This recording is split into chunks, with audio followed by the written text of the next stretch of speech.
Olá pessoal, estamos ao vivo para todo mundo pelas mídias sociais. Professor Luiz Fábio com vocês, que a paz do Senhor esteja com todos, paz e bem. Para você que está entrando pela primeira vez no nosso canal, seja bem-vindo. Para você que é recorrente, a gente sempre tem esse bate-papo aqui, semanal em nossas lives. Aqui é um pouquinho do que eu já fiz aí pelo mundo, tá? Nosso currículo no LinkedIn, você pode olhar lá pelo YouTube também. Esse aqui é o nosso canal. Esse trabalho nosso aqui é um trabalho voluntário, solidário. A gente ajuda a comunidade de pessoas e é um trabalho educacional. A gente educa através da internet.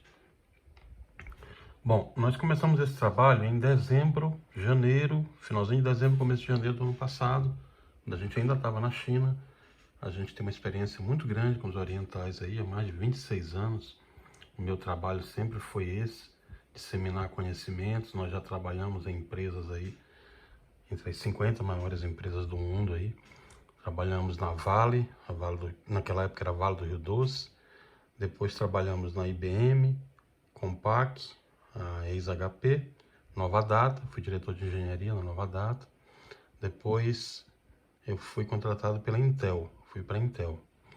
Na Intel a gente fez toda a parte de gerenciamento, depois eu fiz a parte de diretoria de software na Landesk, que é uma divisão de software da Intel. Depois eu vim para a Premier. A gente trabalhou muito tempo com toda essa parte de governo, então a gente entende muito esse relacionamento com os orientais. Fizemos alguns projetos estratégicos, como o SAMU, é de nossa autoria, todo o projeto do SAMU, projeto, desenvolvimento e implementação no Ministério da Saúde. Fizemos o PNUD, fizemos Receita Federal, MEC, Ministério da Educação, FNDE, alguns grandes projetos. E entre eles o TSE também, que é a urna eletrônica, é um projeto nosso, em conjunto com outros engenheiros também. E entre outros projetos governamentais que a gente já trabalhou aí. E depois eu fui para a BYD, onde eu estou atualmente, onde a gente presta esse tipo de serviço com os chineses, tem sempre essa parceria. Na parte acadêmica, nós estudamos já muita coisa, como tem lá no currículo. Eu prefiro que vocês olhem lá, porque a gente já estudou bastante. Mas eu vou fazer um resumo, já fiz em outras lives. Basicamente, nós já estudamos aí a área de administração, tecnologia em processos gerenciais, pela Fundação Getúlio Vargas. Aí fizemos tecnologia em eletrônica e sistemas microprocessados, universidades federais. Depois engenharia eletrônica. Depois aproveitamos algumas cadeiras, fizemos ciências da computação. Depois fizemos direito, sou professor na área de direito. Nós temos mestrado e LLM na área de direito, sou membro da OAB, da Ordem dos Advogados do Brasil. Nós passamos ainda em 2001, em primeiro lugar. E nossa vida sempre foi essa, de muita dificuldade, mas muita superação. Na correria aí, como muitos de vocês também, sou pai de família, né?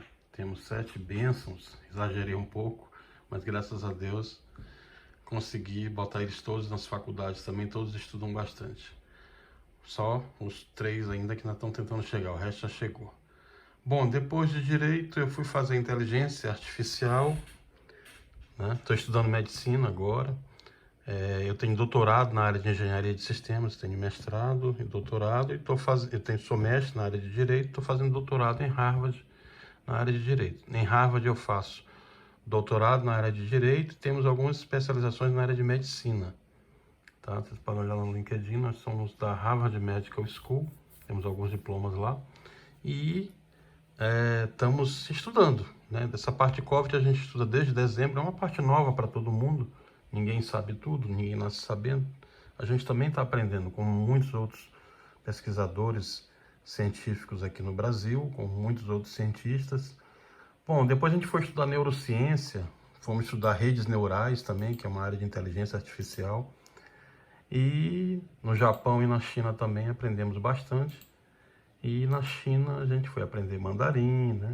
Isso aí, tudo isso em 28 anos. Então não foi da noite para o dia, não foi rápido, foi tudo muito demorado, mas graças a Deus a gente tem um pouquinho de conhecimento de cada área. Então, essa parte de administração, gestão, empreendedorismo, negócios, vendas, isso Isso aí tudo a gente aprendeu no começo. Depois a gente foi aprender toda a parte de engenharia.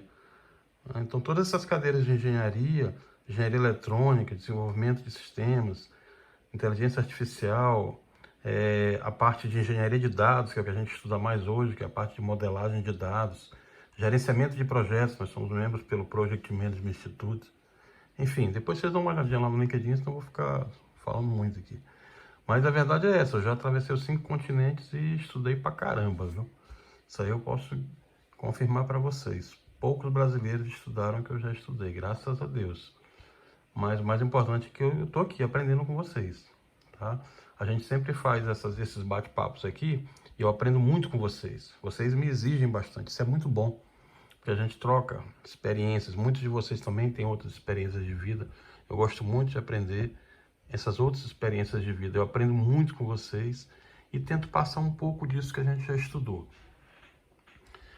Tá bom? Então vamos lá. Vocês podem colocar nas perguntas aqui ao vivo, mas o tópico de hoje as pessoas me perguntaram muito. Eu publiquei até pela manhã ainda para evitar confusão.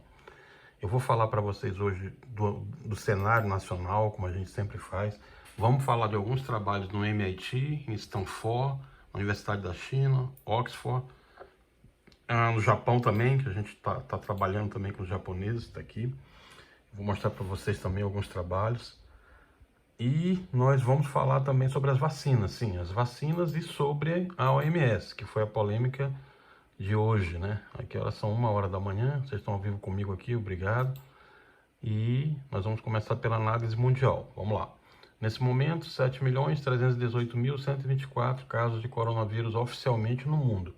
Como eu sempre comento com vocês e comprovei nas lives anteriores, esse número aqui, você vai trabalhar sempre assim, 8 vezes. O que quer dizer isso, professor? Esse número aqui são os casos oficiais.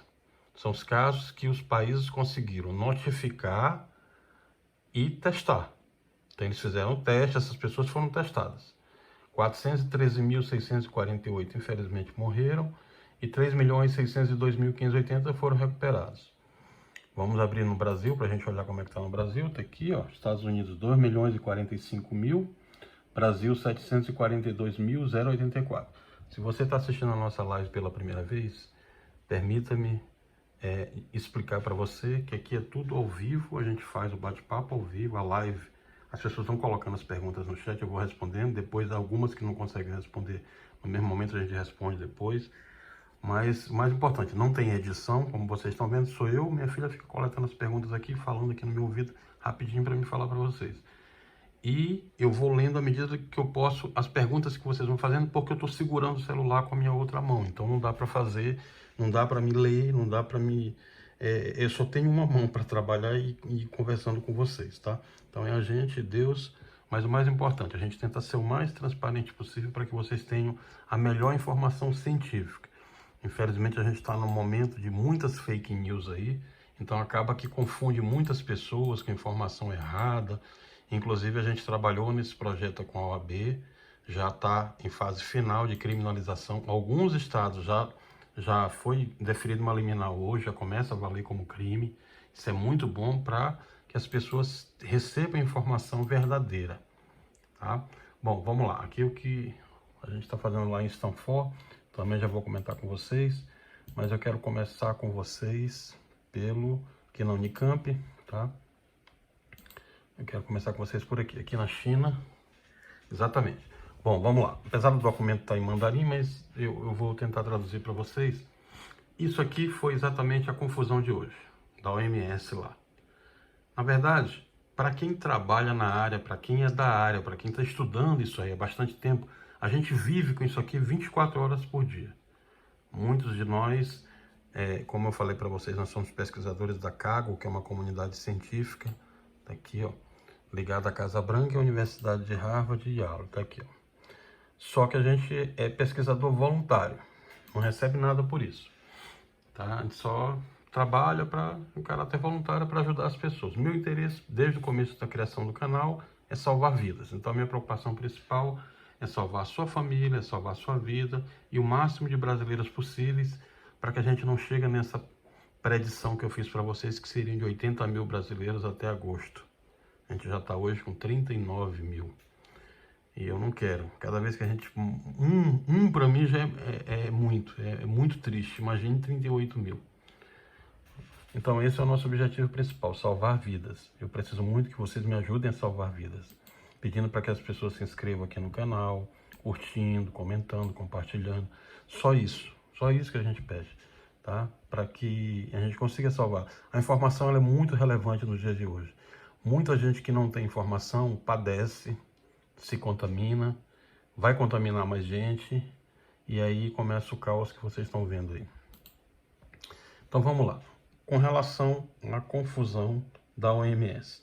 A confusão, basicamente, ela surgiu, por quê? Porque as pessoas estão com o clima muito armadas. Elas estão com o clima muito ansiosas. A gente estuda isso tudo aí na parte de psicologia, na parte de neurociência, né? Em direito também, direito penal do inimigo, você estuda muito essa parte de psicologia forense. Enfim, o que a gente percebe? As pessoas estão muito ansiosas, né? Então a gente precisa acalmar um pouquinho. Isso vale para todo mundo, não só para os políticos que andam fazendo muita besteira aí, mas serve para todos. Então quando vocês lerem alguma informação, não tem que estar armado. Ninguém é dono da verdade. A gente lê aquilo e analisa. O que a ciência faz? O que a gente faz como cientista? O que os pesquisadores fazem? A gente que faz divulgação científica. O que é ciência para a gente? A ciência é o debate. A ciência é o conhecer. Você pesquisa, aprende, descobre, e aquilo que a ciência faz, ela produz uma coisa chamada o quê? Conhecimento. Então, quando eu começo a pesquisar, eu começo a descobrir, eu começo a aprender e começo a produzir conhecimento. Esse conhecimento que eu produzo, ele descaracteriza mitos. Não é isso? Então, o conhecimento, ele te faz descobrir a verdade. Ele descaracteriza aquilo que até então era um mito, que era uma inverdade, né? Então, é isso que o conhecimento faz. Então, a gente tem que ter um pouco mais de paciência e escutar primeiro o que as pessoas estão falando. O que a doutora falou hoje lá na OMS, ela não falou nada errado. Acontece que as pessoas estão tão sem analisar as coisas que já saíram a condenando sem necessidade. Deixa eu ver se eu me lembro da doutora Maria, assim, Maria Van Kerkhove, isso, que lembrei agora, Kerkhove, esse nome é meio complicado. Vamos lá. Então, o que aconteceu? A Maria Van Kerkhove, ela ganhou muita atenção. E ela parece ter criado um pouco de confusão. Ela errou realmente porque o momento não era propício para falar aquilo que ela falou. Essa é a verdade. Mas o que acontece? Algumas pessoas hoje sequer leem e já saem vociferando conclusões aí. Como eu falei hoje. Deixa eu ver se eu acho aqui onde é que está o Facebook. Tá aqui, ó. Pronto, eu falei hoje pela manhã. No momento que ela falou, teve jornalista já ligando aqui. Eu já coloquei aqui para vocês, tá? Me perguntando, tá aí, ó. O que acontece? Então vamos desmistificar isso. Vamos lá. Vou ler que fica mais fácil, né? Como expliquei agora há pouco ao vivo e respondemos diversas dúvidas na live, isso na live anterior, a transmissão da Covid-19 por pacientes assintomáticos da doença parece ser rara. A descontextualização resume-se em pacientes pré-sintomáticos, que é totalmente diferente de paciente assintomático. As interpretações errôneas chegaram ao ponto de perguntarem, anota aí filho, ó, perguntarem, eu errei bem aqui, ó, perguntarem coisas como: se eles forem assintomáticos, não transmitem. Então, todo esse tempo que ficamos em casa não serviu para nada? Olha a cabeça do ser humano, né? Para que serviu o isolamento? Podemos ir para a rua? Eu falei para vocês isso aqui, que aconteceu isso em 1918, com a gripe espanhola. Mostrei o livro para vocês, a gente debateu. O livro chama The Great Influenza. É um livro bem grosso. No americano, médico americano, esse médico participou ativamente lá, ele ainda era vivo e contou. Desculpa, não era mais vivo, ele pegou do outro médico que participou e contou. Mas o que ele conta no livro? Ele conta exatamente isso, essas mesmas coisas que a gente está vendo agora, essa lógica que eu falei para vocês na live passada, que eu chamo de lógica eugenista. O pessoal que é da medicina aí sabe o que é. Tá? Inclusive eu citei para vocês Essa lógica eugenista, o Francis Galton explica pra gente o que é. É um exacerbado negacionismo de quem está isolado. Não vou citar qual é o político porque você já sabe o que eu estou falando, como eu falei na live anterior. Mas o que acontece? Quando você está com esse tipo de lógica eugenista na cabeça, toda vez que alguém se aproxima de você, você nega. Então, é o que está acontecendo com muitas pessoas. Então a gente tem que se desarmar para entender o que está acontecendo. Tá? Então, primeira coisa é isso, não repetir os erros que tiveram em 1918. Em 1918, a pandemia já estava começando a subir o pico do gráfico, antes do platô, que a gente chama. Né? Antes da descida do platô, que é a fixação ali no pico, começa a descer a rampa. Então, o que aconteceu no mundo na pandemia de 1918, que matou 50 milhões de pessoas naquela época, que se chamou gripe espanhola, mas na verdade era a gripe americana. Expliquei para vocês numa live, que foram os americanos que fizeram isso em Kansas, mas tinha uma imprensa que era independente na Espanha, essa imprensa cobriu, e de tanto ela mostrar a matéria, acabou ficando como gripe espanhola. Mas a gripe é americana, produzida no Kansas pelos americanos da Primeira Guerra Mundial. Enfim, eu não gosto muito de falar essas coisas com o nome de país, porque caracteriza um pouco o que eu falei para vocês em outra live nossa, que é a xenofobia. A gente tem que ter cuidado como fala, para não gerar preconceito. Uma coisa é o que o Partido Comunista Chinês fez. Outra coisa é o povo chinês. A gente precisa saber isolar. Uma coisa foi a chikungunya que começou no Brasil. Eles poderiam estar chamando de vírus brasileiro. Então não é bom a gente ficar falando dessa coisa de vírus chinês, vírus americano, vírus chinês. Não, é um vírus. Eu mostrei um artigo científico para vocês que a gente publicou, um outro, inclusive, que foi publicado em Harvard, que deu muita polêmica, mas que eles receberam muito bem, que mostra que tudo isso que está acontecendo é culpa nossa. Não é só dos chineses. A culpa é do próprio homem. A culpa é do homem que não respeitou o aquecimento global. A culpa é do homem que vai para essas conferências e sai de lá do mesmo jeito que entrou, com líderes mundiais que não fazem absolutamente nada pelo mundo. E o mundo cada vez mais se aproxima. Os animais estão vindo para o centro, está vindo esse êxodo. E o que acontece? Todos esses patógenos começam a acontecer. Porque você está aproximando a natureza da cidade. Então é cada vez mais comum ter antavírus, rotavírus e vírus de outras espécies. Os chineses não estão trabalhando com isso agora. E tanto que o nome é SARS-CoV-2. O SARS-CoV-1 já era estudado na China e pelos orientais desde 2002. A gente não ouviu falar de SARS-CoV-2 agora. Se ouve falar de SARS-CoV-1 desde 2002. Eles já falam lá de MERS, o Ebola na África, que está voltando agora, que é um outro perigo também, que a gente comentou, como a dengue, outro perigo também. Não tem só Covid-19. Tem as outras doenças que continuam acontecendo em paralelo. Tem a doença respiratória aguda aí, que está vindo, a síndrome respiratória aguda, que a gente vai já falar que também é um problema, principalmente do ponto de vista de engenharia de dados, de estatística. Eu já vou falar para vocês, eu fiz uma postagem hoje sobre isso. Então vamos lá, sobre a OMS. Calma que alguns entenderam tudo errado. É muito importante ressaltar que quando nos referimos aos assintomáticos, isso quer dizer pessoas que realmente não desenvolvem nenhum sintoma ao longo de toda a doença, é diferente do pré-sintomático. Uma pessoa assintomática é diferente de pessoas que são classificadas como pré-sintomáticas, ou seja, pessoas que ainda não possuem nenhum sintoma, mas que irão desenvolver sintomas. Aí é que está a grande diferença, pois os pré-sintomáticos possuem um importante papel na transmissão do vírus. A gente explica tudo aqui no canal para você, tá aí o link do canal. Nós já publicamos artigos que mostram uma carga viral alta, que ela já estaria presente nas vias respiratórias superiores, mesmo antes do aparecimento dos sintomas recém-hiposmia. O que é hiposmia, professor? Já falei para vocês. É um dos primeiros sintomas que tem da COVID, principalmente aqui no Brasil. Perda de paladar e perda de olfato. Só a COVID que faz isso? Não, mas principalmente ela, na maioria das vezes, é um dos primeiros sintomas. No segundo ou quarto dia você já sente a perda de paladar e olfato. Por isso que algumas pessoas que estavam colocando alho, outros colocavam chá de boldo, outras coisas, logo no começo, sem que ele tivesse entrado na via respiratória, às vezes conseguia expelir e não carregar o vírus para dentro da via respiratória. Só nessa fase. Depois disso você não pode usar, que não vai ter efeito nenhum. Ele já entrou para sua mucosa, não vai ter efeito. Nós respondemos mais de 400 perguntas na live anterior. É só você pegar a live anterior lá. Tem muitas perguntas dessas dúvidas que vocês fazem normalmente em grupos aí. Eu parei uma live inteira só para responder. Aqui também eu ainda vou responder outras para vocês hoje ainda. Mas tem muitas dúvidas dessas que estão lá, tá? O que pode, o que não pode, o que é recomendado.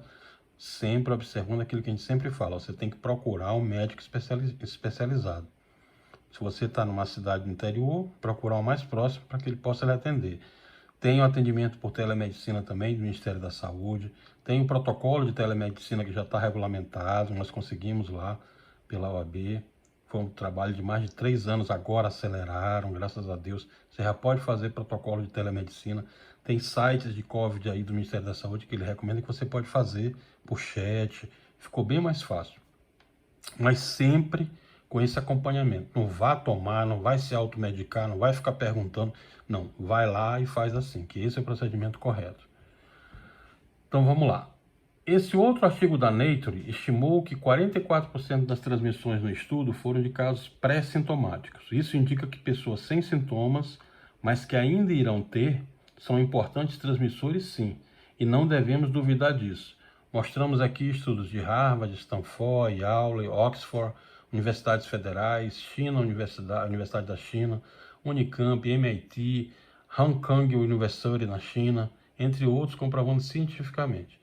Além disso, ainda existe uma parcela de pessoas infectadas que desenvolvem sintomas muito leves, podendo ser confundidas com assintomáticos. No entanto, esses também são potenciais transmissores. De acordo com uma meta-análise ainda não revisada, a proporção dos verdadeiramente assintomáticos é de apenas 16%. Ou seja, a grande maioria das pessoas com Covid-19 irá desenvolver algum sintoma, mesmo que leve, e poderá transmitir o vírus mesmo antes do aparecimento dos sintomas. Por isso, é preciso ter cuidado com o uso indevido dos termos assintomático e pré-sintomático. Pode ser que não haja muita transmissão assintomática, mas sim muitas transmissões pré-sintomáticas. Então, as medidas de distanciamento social, distanciamento físico, tá? Depois eu vou trocar isso aqui, tá, filho? Anota aí. Esse negócio de distanciamento social tá feio. Distanciamento físico. Por quê? Porque o distanciamento social não é para ter. O distanciamento na internet, isso aí continua. A gente tem que evitar o distanciamento físico, mas o social pode continuar. E o uso de máscaras, viseiras ou protetores faciais. Isso aqui eu sempre coloco. Eu fiz aí um resumão para vocês, tem um link aí embaixo. Tem todas as dicas contra o coronavírus, como não pegar. É só vocês consultarem lá no Facebook ou aqui, que vai ter o link para vocês olharem todas essas proteções. Tem mais de 500 sugestões lá para vocês não pegarem o vírus, tá? Mas a principal é essa daí, usar máscara, viseira ou protetor facial. Mesmo que você use óculos, é bom usar os dois, tá? São muito importantes para evitar a transmissão do vírus SARS-CoV-2 pelas pessoas que ainda não têm sintomas, ok? Aí eu coloquei os links aqui, trouxe para cá, vamos lá acessar um deles. Para a gente olhar. O primeiro é esse aqui, ó. É um estudo bem detalhado de pacientes assintomáticos com Covid-19. Ele mostra todo o potencial de transmissão sistemático e ele está em meta-análise, ok? Ou seja, ele está aguardando já a revisão final, mas está aqui, ó, ele bem completo. Eu gostei muito desse artigo, porque ele mostra no universo de pessoas, ó, a quantidade de pessoas que foram testadas. Aqui eles fizeram o teste tanto com o RT-PCR, ó, aqui, ó, a proporção que essas pessoas reagiram. É um trabalho muito bem feito, com uma estimativa de pacientes assintomáticos com Covid-19 e o seu potencial de transmissão. Ou seja, resumidamente, não tem nada que a OMS ainda não tenha falado. O que a doutora foi mal interpretada foi somente com relação a isso. Mas não tem nenhuma mudança. As pessoas já estavam colocando hoje, que já tinha reunião do presidente para abrir escola. Não é assim. Olha, medicina não é como engenharia, não é como direito. Medicina não é uma ciência exata. As pessoas têm que lembrar que medicina envolve vidas. Então você tem que estudar, descobrir, colocar em pares, como esse trabalho aqui, outros revisam, se discute novamente, se volta, verifica a reação humana, como é que vai ser, como está sendo com as vacinas. Isso aqui não é para estar sendo feito prescrição médica em rede de TV. Não é assim. Principalmente porque quem nunca estudou nada. Não é assim. Essas coisas são estudadas. Demora para você ter. Olha, nós estudamos isso aqui todo dia. Todo dia a gente está estudando. Todo dia tem coisa nova. Se você demorar 1 hora sem ler, você já ficou desatualizado. Então é muita coisa. E não é só de Harvard, do MIT, de Stanford, não. Os orientais inteiros, Japão, China, Coreias, Singapura, a gente está estudando no mundo inteiro. Então demora. De repente chega uma novidade e você já reutiliza. Não é que eles estejam errados. A ciência é assim. Ciência é descoberta, teste, pesquisa, reaprende, aprende, volta, está errado, volta, aprende de novo. Isso é que é ciência. Não é uma coisa exata. Nós não entendemos nada ainda de Covid-19. A gente está estudando agora, tem 6 meses. Ninguém entende nada de Covid-19. Só eu encontrei um médico que sabia tudo de Covid-19. Como? Se a gente está aprendendo todo dia. Então não tem, está todo mundo aprendendo. São muitas variáveis, com muitos parâmetros, em poucos ambientes de você fazer qualquer tipo de simulação, porque é vida. Uma simulação que você faz, você pode matar. A mesma história da hidroxicloroquina, a Panacea, que você já viram aí, a confusão danada. Tem que ter calma, essas coisas estão sendo estudadas, não tem nada errado. O artigo que foi despublicado lá, eu já expliquei para vocês na live anterior, pega a live anterior que eu faço uma abrangência de tudo isso daí, o que aconteceu. Então tem que ter calma, principalmente cautela. Esse é o momento onde as pessoas têm que ter muita sabedoria. Eu sempre digo para vocês, o que é ciência? Ciência é paciência, né? Como a gente sempre fala. Então tem que ter muita paciência. Ciência é inteligência. Tem que pensar, né? Então temos que ter mais calma. E principalmente não sair já, ler os artigos. Tá aqui o artigo inteirinho. Você baixa em PDF e vai ler. São 86 páginas. É assim que a gente estuda. Então você não conclui antes de estudar, tá? Eu trouxe algumas coisas que vocês me pediram. Isso aqui é a parte de neurociência que eu fiquei de mostrar para vocês. Eu trouxe aqui, a gente vai mostrar para vocês bem rapidinho aqui. Mas o que acontece? Qual que é o objetivo disso aqui, professor? É mostrar para vocês que a Covid-19 nunca foi uma gripezinha. A Covid-19 é uma doença multissistêmica. Ela atinge seus rins, ela atinge seu lado psicológico, neurológico, digestivo, cardiológico, além do sistema respiratório. E mais, a gente tem pego crianças com doença de Kawasaki, a criança toda manchada, síndrome de Guillain-Barré, tudo isso a Covid está provocando, então ela é muito perigosa. Bom, aqui eu fiquei de trazer para vocês a calculadora de pressão hospitalar, que calcula o pico. Falei para vocês que o pico seria até o dia 13 de julho, tá aqui, ó, como é que a gente calcula? Com modelagem de dados, com inteligência artificial. É achismo, professor? Não, não tem achismo. Medicina, engenharia, em direito não tem achismo. Medicina é objetiva. Então isso aqui a gente envolve inteligência artificial, engenharia de dados, direito, estatística, estamos envolvendo gráfico de dispersão e calculadora de pressão hospitalar. Não é só a medicina que calcula isso, são todas essas áreas envolvidas. Por isso que poucas pessoas sabem calcular.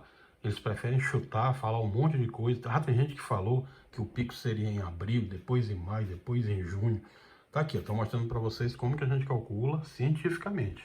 Aqui não tem achismo, não tem partido, não tem ideologia, não, é ciência. O pico vai ser a partir do dia 13 de julho, tá aqui.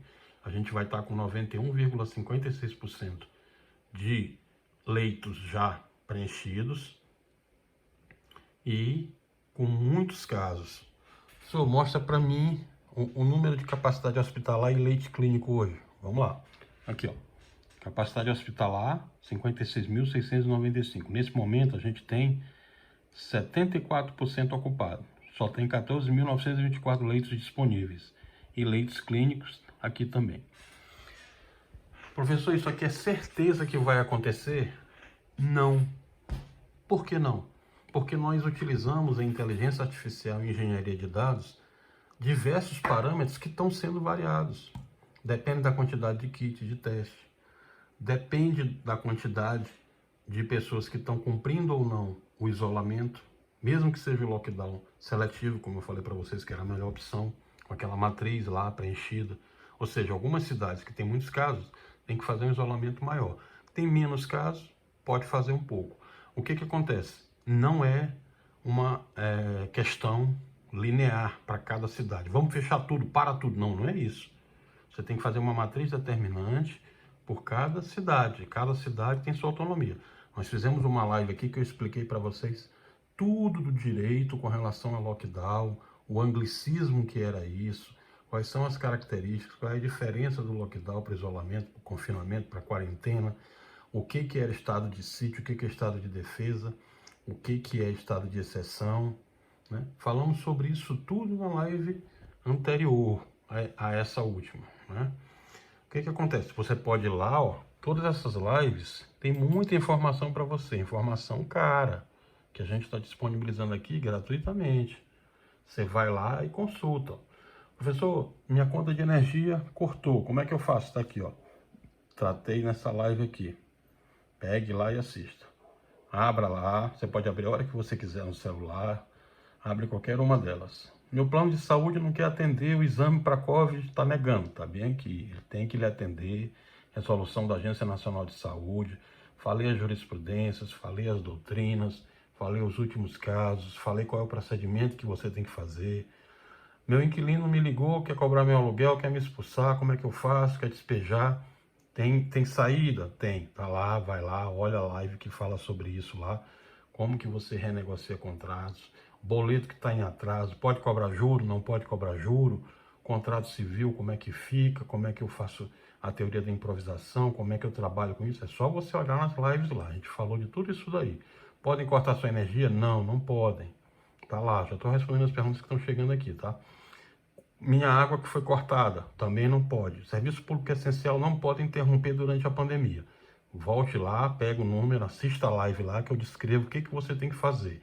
Qual é o procedimento, para quem que você vai ligar, qual é a sentença judicial que você vai referenciar, qual é a vara judicial que você vai pegar, onde é que tá. Tá tudo explicadinho lá. É só entrar na live e assistir. Ainda no mês de março, eu falei que o Brasil iria ultrapassar os Estados Unidos.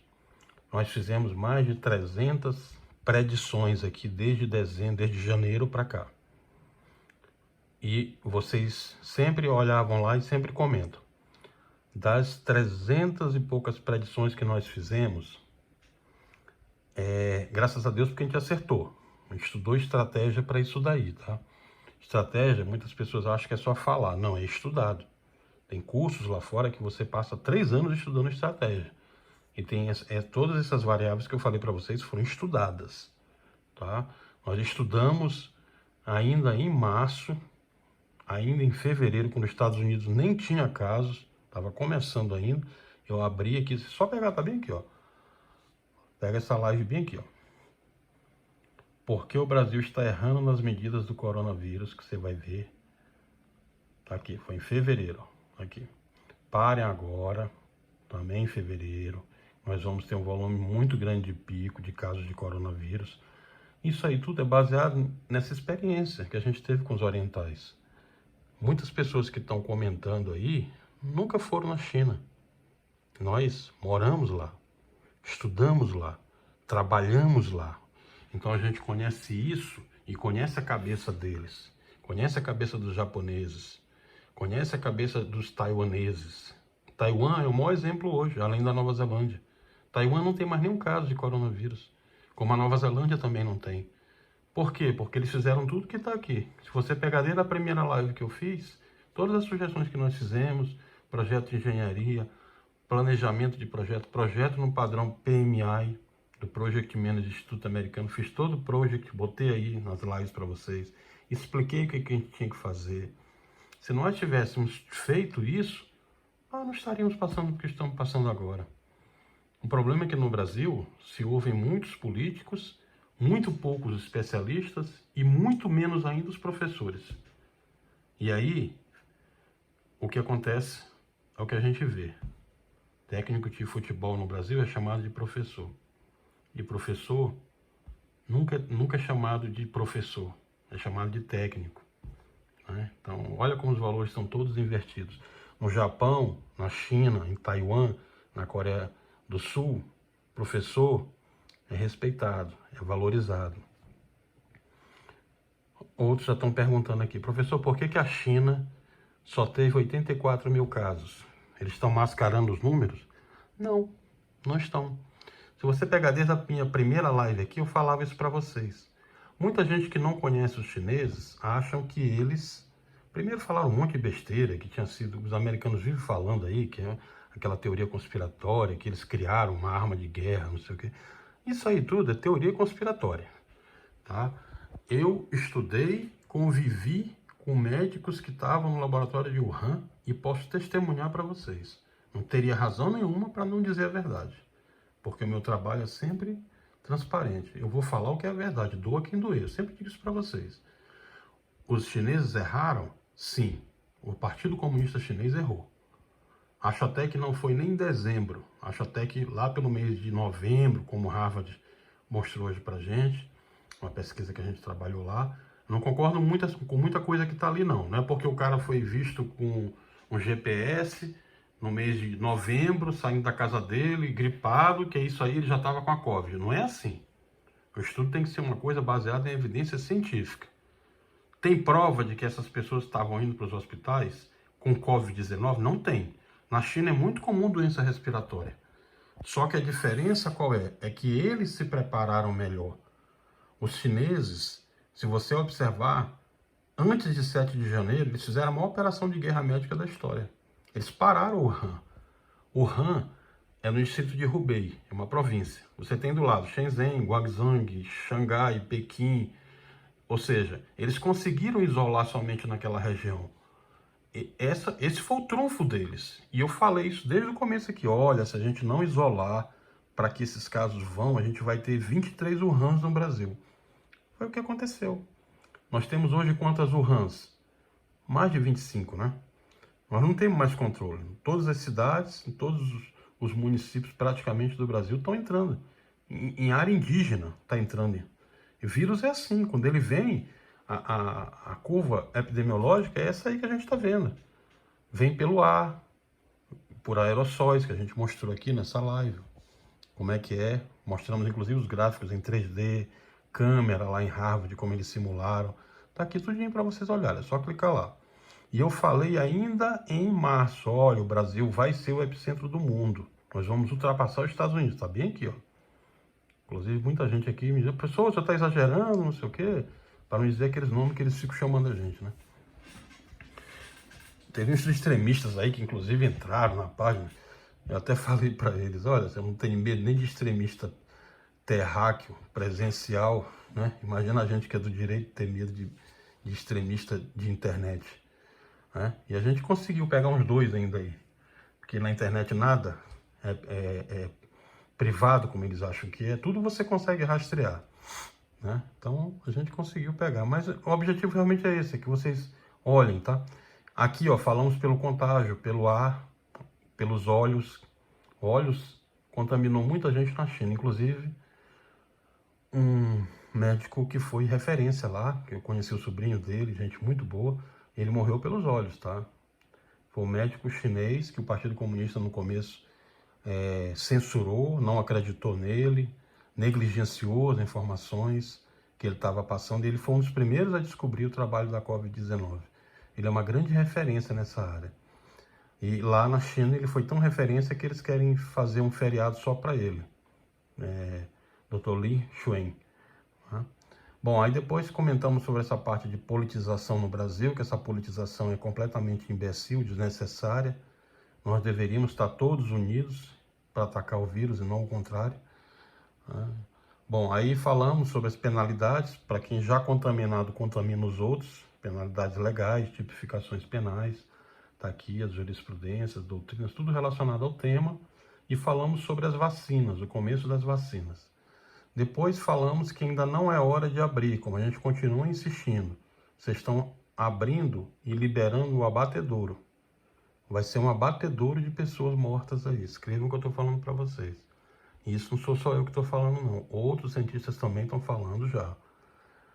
A gente trabalha com isso daí, a gente conhece. Engenharia de dados, modelagem de dados, te mostra isso. Não adianta o governo querer mascarar. Nós entramos, toda vez que eles tentam mascarar, a gente tem que entrar com uma ação. Dá um trabalho danado pra gente, como a gente fez antes de ontem, para conseguir que vocês tivessem novamente os números da OMS, os números do Ministério da Saúde, publicados em aderência ao protocolo mundial. Fomos lá no STF, conseguimos eliminar, tá aí, ó. Saiu hoje, o ministro Alexandre de Moraes despachou, o Ministério da Saúde já recebeu hoje, já está publicando no formato antigo novamente. Para quê? Só para a gente ter o trabalho de fazer isso? Era só ter deixado como estava, não adianta querer esconder. Tá? Essa época da ditadura militar, que se escondiam mortos, escondiam relatórios, isso aí já passou, isso aí ficou nos livros de história. A gente tem que pensar daqui para frente. Nós estamos num regime de Estado Democrático de Direito, onde as instituições estão trabalhando e estão fiscalizando. Nós, operadores do direito, estamos fiscalizando. Então, quando começarem a fazer errado de novo, nós vamos lá e temos todo um trabalho para fazer, eles fazerem da forma correta. O povo que está aqui é que demanda essas informações. Nós não podemos ter informações epidemiológicas atrasadas ou adulteradas. Elas impactam em relatórios, elas impactam em gráficos. Vou mostrar para vocês o que eu mostrei hoje pela manhã também. Bom, aí tem mais 2 estudos aqui, só para a gente encerrar esse assunto da OMS, para que fique bem claro. Está aqui outro estudo também da Nature, né? Outro estudo de Harvard, outro estudo da Organização Mundial de Saúde. Foram 7 estudos que eu peguei para vocês. Outro estudo está aqui da Nature também, tá? A parte virológica, pacientes hospitalizados com Covid-19. Isso aqui são estudos, 90 páginas cada um. São bem detalhados. Então, o estudo científico desse aqui não tem achismo. É um estudo com evidência, com gráfico, com constatações. São estudos muito sérios. É preferível você acreditar num estudo científico desse do que no achismo de um paraquedista que nunca estudou. É brincadeira. Então, você tem que pegar e acreditar no que os especialistas estão falando, porque eles estão falando isso baseado em evidências. E quando tiver dúvida, esse é o problema principal no Brasil, é perguntar para quem conhece.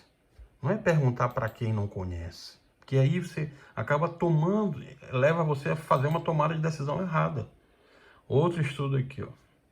The size and duration of air carriage of respiratory droplets and droplets nuclei. Ok? Também, PubMed.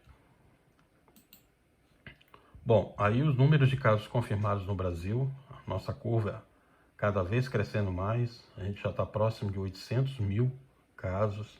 É muito preocupante, principalmente porque 800 mil são os casos, somente os casos oficiados e notificados, que foram testados.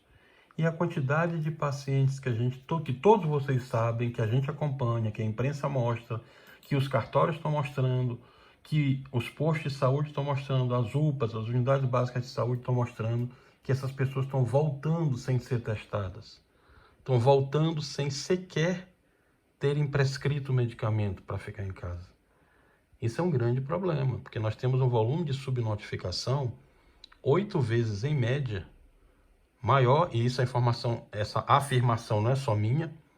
O Anderson, que foi o vice lá do Mandetta, falou isso também hoje, que nos cálculos dele, inclusive não é 8 vezes como eu falei, ele acha que são 10. Eu acho que é um pouco menos, mas acredito em tudo que ele descreveu lá, porque eu também sempre falava isso aqui. Esse número oficial, ele não reflete a realidade. Basta você ver que a nossa curva hoje, ela é uma curva ascendente que muito parece com a curva americana. Quando você pega a curva americana, eu já mostrei para vocês aqui, ela é muito parecida com a curva brasileira. Nós temos hoje aproximadamente quantos casos a gente está tendo? Vamos lá. Pessoal, mostra para mim. Mostra, tá aqui, ó. Nós estamos tendo 28 mil casos por dia, em média. Tem dia que é 30, tem dia que é 32, tem dia que é 28. Então, em média, 28 mil casos por dia, oficiais. Né? E a quantidade de subnotificados, a quantidade de pessoas no Nordeste, no Amazonas, no Norte, no Sul, que não estão sendo colocadas aí. Bom, todos os estudos estão aí, tá? Os links também estão no trabalho. Agora eu quero mostrar isso aqui para vocês. Quero mostrar para vocês o que está acontecendo. Está acontecendo é que nós estamos tendo muitos casos de síndrome respiratória aguda, principalmente nos estados de Minas Gerais, Paraná e Mato Grosso do Sul. Professor, explique isso para mim. Vou explicar. Como eu coloquei aqui, reitero a observação que alguns estados inicialmente com poucos casos de Covid-19, como Minas, Mato Grosso do Sul, Paraná e outros, estão tendo um aumento significativo de óbitos por síndrome respiratória aguda, a SRAG. Detalhe, a SRAG, ela chegou, cresceu como a Covid-19, é infecciosa e mata como a Covid-19, só não é tipificada e é mais comum onde não se testa a Covid-19. Entendedores entenderam o que eu falei. Está aqui o gráfico dela. Ó. Mortes atribuídas à síndrome respiratória aguda para cada uma de Covid por capitais. Quando você pega, ó, você vê aí que Campo Grande, Curitiba, Belo Horizonte, Cuiabá e Porto Alegre são os maiores casos de SRAG. O que eu quero dizer para vocês? Eu quero comparar com esse outro gráfico aqui que eu acabei de pegar, aqui na nossa pessoal da FGV aqui, a gente numa live aqui, acabei de pegar, saiu agora. Vamos lá. O que eu quero dizer para vocês? Esse aqui é o número do total de mortes acumuladas no Brasil. Então, se você verificar, os estados de Espírito Santo, Maranhão, Pernambuco, Ceará, São Paulo, Rio, Pará, Amazonas e Bahia são os estados com maior volume de mortos por Covid-19. Bom, se você pegar aquele outro gráfico lá, você vai concluir o quê? Do SRAG, tá bem aqui. Quando você compara os dois gráficos, o que você conclui? Que essas mortes que estão sendo atribuídas à síndrome respiratória aguda, de duas uma. Ou não foram testados para Covid, que é muito comum acontecer, não tinha teste, catalogaram como síndrome respiratória aguda. Ou elas estão sendo colocadas para não caracterizar que são de Covid-19, o que é um crime. Então aí tem que ser investigado. Por que esses estados estão tendo poucos casos de Covid-19 e muitos casos de síndrome respiratória? E aí é aquilo que a gente sempre fala, não adianta fazer isso que não resolve. O que resolve é você encarar uma pandemia com planejamento, com gestão, com engenharia, com medicina, com engenharia de dados, com esses relatórios, enfim, para que você possa efetivamente resolver o problema. Tá? É assim que vai se resolver o problema, não é escondendo, não é mascarando, isso aí não resolve nada. Porque a tendência é só aumentar. Inclusive eu falei para vocês na live anterior, aquele outro estudo que nós mostramos, essa tendência agora é só aumentar. Se a gente não tiver uma ação muito efetiva aí de trabalhar com esses testes e principalmente acabar com essa noção de que as pessoas têm que ir para a rua, como eles estão fazendo agora, está completamente errado. Nós não temos a mínima possibilidade de reabrir nada, nem comércio, nem escola, nada nesse momento. Nós estamos muito próximos de atingir o pico da pandemia. O que isso quer dizer, professor? Quero dizer para vocês isso aqui, ó. Quem for sair, ó, o Covid vai pegar. O Covid não, que o Covid está errado. A Covid, né? O vírus SARS-CoV-2, a doença Covid-19, do grupo do coronavírus. Então, não adianta querer liberar essas pessoas para comércio, isso aí vai ser um abatedouro, vai morrer muito mais pessoas. Inclusive, no estudo que a gente mostrou na live anterior, eu falei para vocês que esse número, tá aqui, Universidade da China, esse número que a gente está vendo hoje de 1.000, 1.200 casos no Brasil, de mortos diariamente já é um número trágico. São 8 Boeings caindo na cabeça da gente todo dia. É metade da tragédia do 11 de setembro que parou o mundo, né, há uma década atrás. Imagine esse número aumentando, pois a previsão que nós temos é que esse número pode chegar, inclusive, a 3.000 mortos por dia. Por quê? Porque não se cumpriu o isolamento quando nós dissemos. E o governo tem muita culpa disso porque liberou as pessoas. Ah, uma outra coisa que o pessoal está perguntando aqui, que eu vou aproveitar para responder logo. Me dá aqui, filho. Você falou agora do STF, né? Bom, vamos lá. O pessoal está perguntando o seguinte, é uma pergunta que fizeram muito, tá? As 4 fizeram a mesma pergunta. Professor, a responsabilidade, né, dos estados, dos municípios, com relação à Covid-19, é errado. É errado o que o presidente anda falando para vocês. Pode mostrar, inclusive, para ele ouvir, tá? Covid-19, a decisão de sentença judicial do STF é muito clara. A União, vírgula, os estados, vírgula, os municípios terão a obrigação de conter e tomar medidas sanitárias contra a doença Covid-19. Portanto, não é só os estados e os municípios. A União é o governo federal, é o presidente. Todos os 3 juntos têm a obrigação de conter a Covid-19.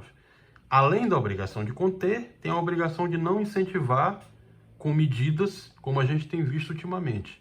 Você não pode estar incentivando essas pessoas subindo em carro, comendo cachorro-quente, abraçando, que é isso, a gente está no meio de uma pandemia. Então, ele está errando com relação a isso. Como alguns governadores também, se fizerem, vão errar do mesmo jeito.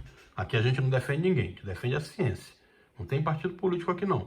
Se defende aqui o quê? A ciência, a verdade e o Estado Democrático de Direito. Cada um tem que arcar dentro do Estado Democrático de Direito com a sua funcionalidade que está lá muito bem determinada. Nós temos um sistema constitucional de pesos e contrapesos.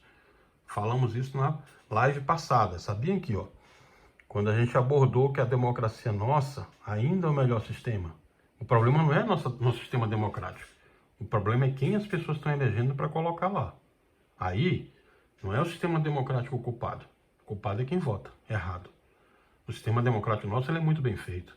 Nós temos o Ministério Público atuante, a OAB atuante, o STF atuante, o TSE do outro lado fiscalizando, o STJ do outro lado. Ele é muito bem feito no sistema de Estado Democrático de Direito, com freios e contrapesos, com procuradores investigando, controlando, com o executivo, o legislativo e o judiciário funcionando. Se tem algum erro, e a gente sabe que tem, são os nomes que se colocam lá, não é o sistema. O sistema está muito bem definido. Nós é que não estamos sabendo votar corretamente, mas o sistema não tem culpa disso. Vamos lá. Fiquei de trazer para vocês a parte dos exames que estão sendo feitos com relação à vacina. Tá? Vou falar para vocês da vacina. Falei na live anterior um pouco, vou falar mais detalhadamente já já. Vamos lá. A parte de neurociência, alguns estão perguntando aqui também, tá aqui. Hoje não vai dar tempo de falar muito, que a gente está com muito conteúdo, tá? Me perguntaram também sobre os ventiladores que a gente usou em Harvard, o projeto lá de Harvard, tá aqui, Nós fizemos 2 projetos em Harvard, tá? Um de um ventilador mecânico, que a ideia é fornecer esse ventilador, esse respirador mecânico, que em inglês a gente chama ventilador mecânico, para os hospitais públicos, para ajudar, tá? Então tá aqui. E o outro é um sistema com o Apple Watch, fazendo a parametrização de batimentos cardíacos para que você não tenha que usar o oxímetro. Isso ainda está em fase muito embrionária, a gente está fazendo com a Universidade de Stanford, é um projeto de longa duração, coleta informações, então vai demorar um pouquinho ainda. Mas já foi startado, a ideia é não usar o oxímetro, usar o próprio Apple Watch para fazer isso, utilizando esse padrão de arritmia, tá? É todo um procedimento aí. Bom, aí o que a hipoxemia causa, né? Isso é o que o COVID faz, a COVID faz no seu pulmão, tá? Para vocês terem uma ideia, a parte mecânica aí já é o respirador mecânico, como que usa, os gráficos, né? E aí já é o platô que a gente chama, tá? Pressão nas alvéolos, ok? Bom, aí como que fica no caso um paciente normal, e o outro com a Covid-19 já no pulmão, chegando já, e aí que é um estado muito perigoso, que aí você precisa já usar UTI, respirador mecânico. É a pior fase da Covid, é a fase mais complicada realmente. Bom, vamos lá olhar um pouquinho de estados nesse momento. O que eu tenho observado nos estados aí, dos gráficos que a gente viu? Principal dica é exatamente essa: nós não temos a mínima condição de abrir comércio e escola nesse momento. Esse é o primeiro ponto. Segundo, se você está no meio de uma pandemia global, com 30 mil pacientes basicamente sendo contaminados, notificados oficialmente por dia, o que representa 8 vezes o número de subnotificações, nós já temos aproximadamente 5 milhões e meio de pacientes subnotificados no Brasil. 5 milhões e meio ultrapassa em 2 vezes, 3 vezes o que os Estados Unidos têm de pacientes hoje. Então nós já somos muito piores do que os Estados Unidos, com uma grande diferença. Quantos eles já testaram lá? Vou mostrar aqui para vocês agora. Se você somar, só os Estados Unidos já testou 22 milhões. Nós testamos quanto? 999 mil. Ou seja, eles já testaram 22 vezes mais do que a gente.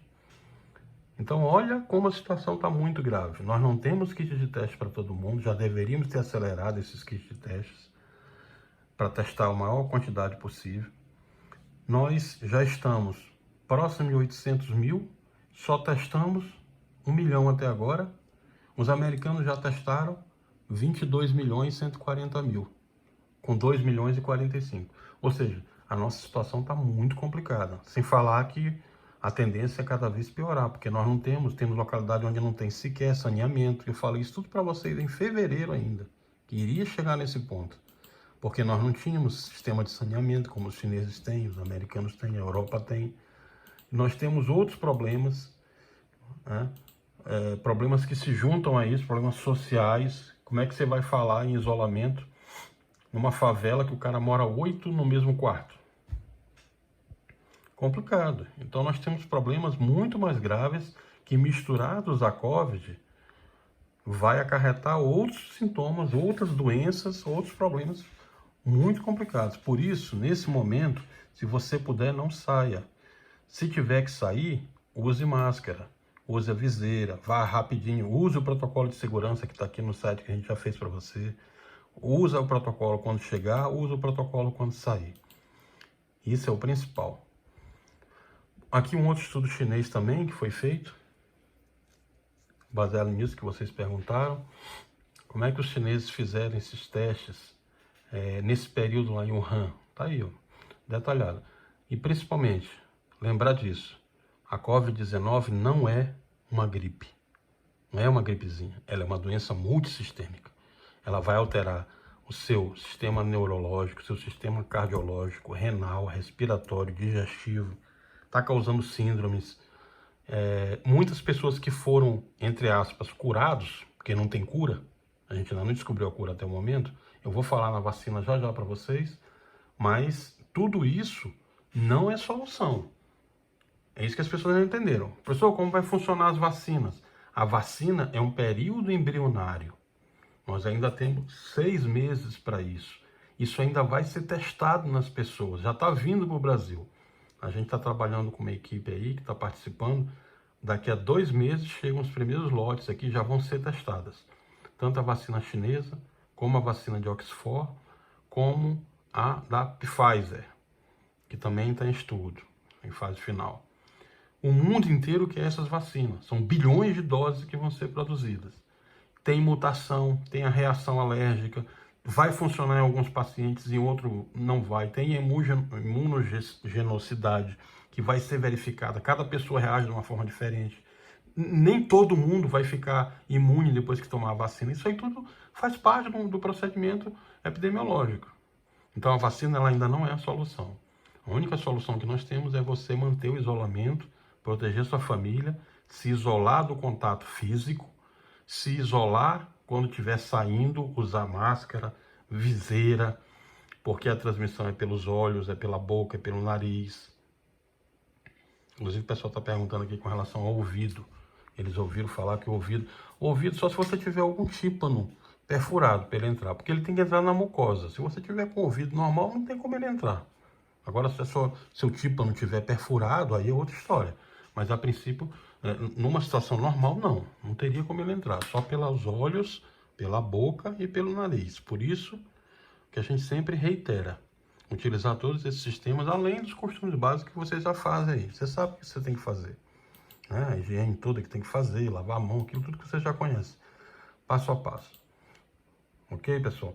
Vamos começar a responder as perguntas de vocês agora e vamos explicar as vacinas, tá? Principalmente a vacina chinesa, que foi a vacina que a gente trabalhou com os chineses e que é a vacina que está no estágio mais avançado, é a de Oxford e a vacina chinesa, que já teve a melhor reação no número inicial de pessoas. A reação alérgica da vacina chinesa foi muito bom resultado. Eu acredito mais nela do que na vacina de Oxford e na vacina americana, na Pfizer. Eu acho que a chinesa ela vai ser a que vai conseguir causar maior efetividade, porque ela foi muito bem testada.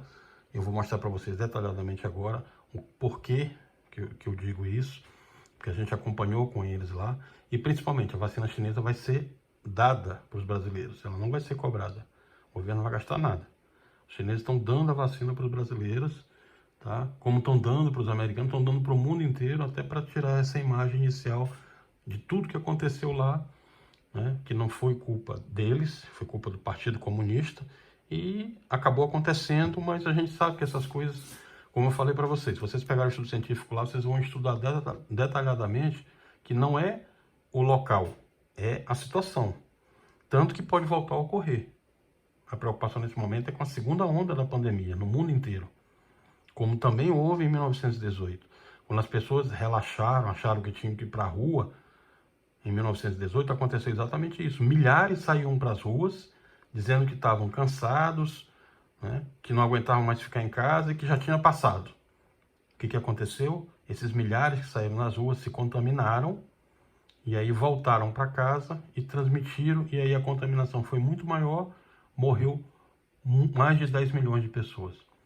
Então tem que ter muita calma. Nada de sair, nada de ir para a escola, botar filho em escola, ir para comércio. Até porque, como eu mostrei para vocês na live passada, cientificamente, isso a gente estudou. Tem um estudo de estratégia, um estudo de hábitos de consumo. O consumidor não está com a cabeça para consumir. Enquanto o consumidor olhar o que está acontecendo no mundo, ele não vai consumir. Ele só vai voltar a consumir como um pai de família, você que está aí do outro lado, como a gente que está aqui, que tem filhos. A gente só vai voltar a consumir quando as coisas começarem a normalizar. Isso é a tendência. É uma tendência natural. O problema, nesse momento, não é a economia. O problema é a gente salvar a vida. Se você morrer, você não vai consumir. A gente está tirando do mercado de consumo 1.300 famílias todo dia. Essa é a nossa preocupação. Essas pessoas não podem morrer. A gente tem que trabalhar para salvá-las. O governo tem que trabalhar para salvá-las, tem que abraçar, ao invés de estar com esse discurso aí, cada um brigando por um lado, tem que estar unido, todo mundo unido, trabalhando para salvar essas pessoas. Eu sempre comento isso. Falta uma voz no governo, principalmente no governo federal. Falta sensibilidade. Aqui não é uma questão de ideologia partidária, não. É uma questão científica, uma questão humana. Qualquer profissional do direito entende o que eu estou falando. Aliás, qualquer profissional de qualquer área. É muito desumano o que está acontecendo no Brasil hoje. Essas 38 mil famílias não ouvem uma palavra de respeito, de dignidade. É reunião em cima de reunião, tratando, e não se preocupa com essas pessoas. Não se tem uma palavra para essas pessoas que... Eu também fui um desses atingidos. Vocês lembram o que aconteceu aqui na minha família também. Mas eu me coloco no lugar deles. 38 mil famílias de brasileiros. Não tem uma mensagem de luto. Cada vez é uma mensagem que é o contrário. Que ao invés de se preocupar, transmite mais raiva e mais dor. E nesse momento a gente tem que transmitir o respeito e a dignidade dessas pessoas. Tem pessoas, inclusive, aqui, muitos deles, que frequentam o nosso canal aqui, todo dia colocam mensagens aqui. E eu sempre falo, tá errado, porque é uma questão humana. Nós temos a obrigação de ter respeito e dignidade e transmitir o que for de mais coerente possível. Porque pior do que já fizeram com elas, com esse tratamento todo que foi feito, o único culpado nisso aí a gente sabe quem foi. Foi o próprio governo que não se planejou. Já se sabia em 7 de janeiro o que seria. Então, o culpado não são as pessoas que estão morrendo que são culpadas. E a gente ainda pode salvar muitas vidas. Então vamos trabalhar nisso. Me ajudem, tá? Já está chegando o nosso horário. As outras perguntas eu não consigo responder devido ao horário, mas na próxima live eu prometo responder para vocês. Muito obrigado mais uma vez. Eu tenho certeza que sempre que a gente faz uma live, você sai sabendo mais do que entrou. Eu também saio com as perguntas de vocês, com as observações. Aqui é um debate, ninguém tem a verdade absoluta, tá? A gente não tem esse tipo de sentimento, a gente está aqui para aprender. Todo mundo está aprendendo junto. E eu aprendo muito com vocês, tá bom? Muito obrigado mais uma vez. Se inscrevam no canal, compartilhem, peçam para os outros vídeos para que a gente possa salvar vidas nesse momento tão importante e tão solidário. Muito obrigado mais uma vez. Paz e bem. E fiquem com Deus. Na próxima live eu vou continuar falando das novas vacinas, além do que nós falamos hoje, para estar mostrando mais opções para vocês. E vamos estar aprofundando mais o assunto para que vocês efetivamente acompanhem, para que a gente possa saber como que está o cenário internacionalmente e aqui no Brasil também. Tudo de bom. Fiquem com Deus.